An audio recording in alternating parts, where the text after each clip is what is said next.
Hello everyone, Coach Jandy here. So hope that everybody's having a great day. So I want to talk about how sometimes with the wrong person that is dysfunctional, they may try to force you or provoke you into behavior that you normally maybe would not interact with or execute on in order for them then to be able to turn the tables on you and say, see, I told you you're treating me this way, and then they can blame you. So let's break this down because this is complicated, okay? Now, of course, obviously, you cannot be forced into doing something. So the biggest thing in relationships that you have to have on board is the strength and the boundaries to say, no matter how bad it is in the situation, I'm not going to be provoked to name call, to hit, to diminish, to belittle, to be dysfunctional or abusive in any way, okay? That is on you. You have to have those boundaries. So I want to say that first and foremost, okay? Now, however, we are human.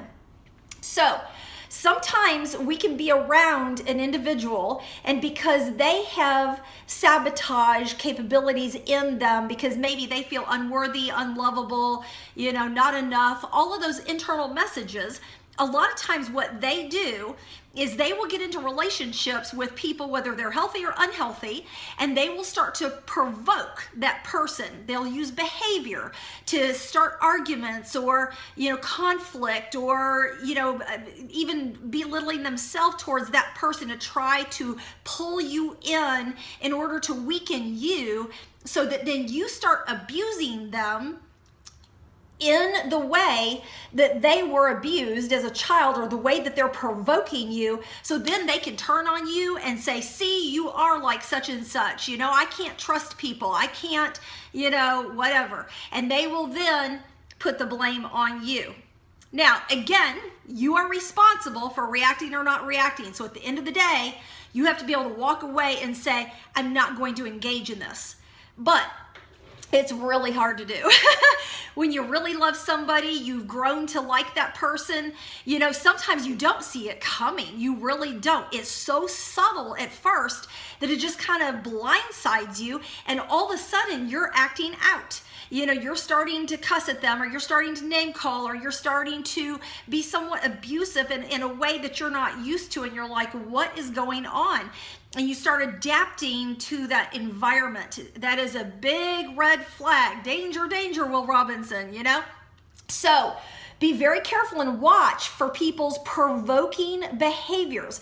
When they start provoking you through unwarranted fights, reading into situations. I had one person that I dated constantly would read into things that I was doing or saying, and I'm like, how the hell did you come up with that? I mean, I'm like, okay. And so I got very quickly that this person was really dysfunctional, and they were trying to feed me. They were trying to bring me into this trap, and that's exactly what he did, and then could turn it on me and say, well, you're doing this. Okay, so as soon as that stuff starts happening, you got to get yourself out. You got to have the conversation.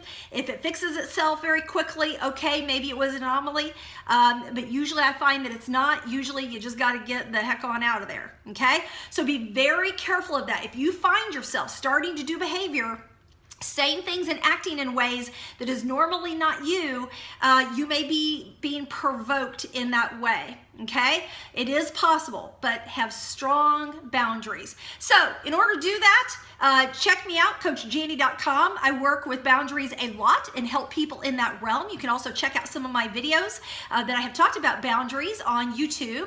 And I'm always open also to suggestions and ideas on these videos, so please let me know.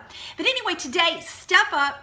Really go after one thing different today that you can do in your life, and set those boundaries. So thanks a lot and have a great day. Bye.